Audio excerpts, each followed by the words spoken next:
Divendres es va posar punt i final a una nova edició del projecte Parelles Artístiques, experiències creatives per la salut mental, organitzat per la Fundació Centre Mèdic Psicopedagògic d'Osona amb el suport de l'obra social d'UNIM i la col·laboració de Fundició Dúctil Benito. Com en cada ocasió s'ha clos l'edició amb una exitosa subhasta i amb un anunci molt important, una exposició al Museu d'Història de Catalunya l'any vinent.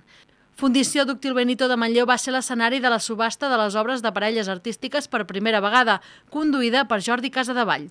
L'acte va reunir a una 80ena de persones. Davant d'un públic molt participatiu, les 19 obres que es van subhastar van ser adjudicades per un valor total d'uns 5.500 euros. En l'acte, la directora de Benito Artis, Mireia Valldoriola, va remarcar la funció d'integració a través de l'art de les parelles artístiques. Per això ha assegurat la col·laboració de Fundició Dúctil Benito en les properes edicions.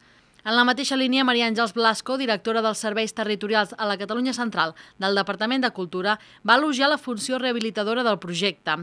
L'acte va servir també per retre homenatge a Miquel Arisa en la seva última intervenció pública com a president de la Fundació Centre Mèdic Psicopedagògic. En aquesta edició, l'exposició itinerant que s'organitza amb les obres s'ha instal·lat en diferents municipis de Catalunya, com Vic, Barcelona, Sant Celoni, Torelló, Lleida, Roses i Manlleu.